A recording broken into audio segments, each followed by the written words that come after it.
Tatlong bagong shows aabangan sa ABS-CBN Drama Unit na Dreamscape Entertainment ngayong taon.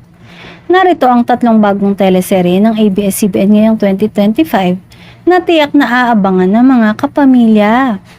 Number 1, ang It's Okay to Not Be Okay, Philippine adaptation. Isang romantic drama na pagbibidahan ni Ann Curtis, Joshua Garcia, at Carlo Aquino. Isang lokal na adaptation ng sikat na Korean drama na tumatalakay sa isang ilustrador na may mental health issues at ang kanyang relasyon sa isang caregiver na may sariling sugat sa nakaraan.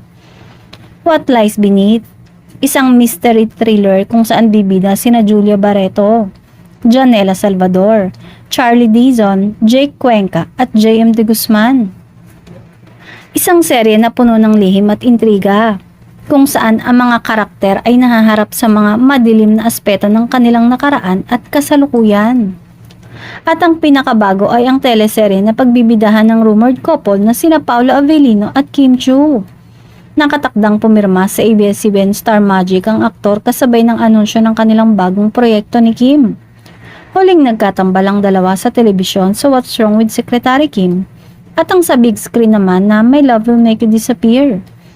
Wala pang masyadong binibigay na detalye ang management tungkol dito.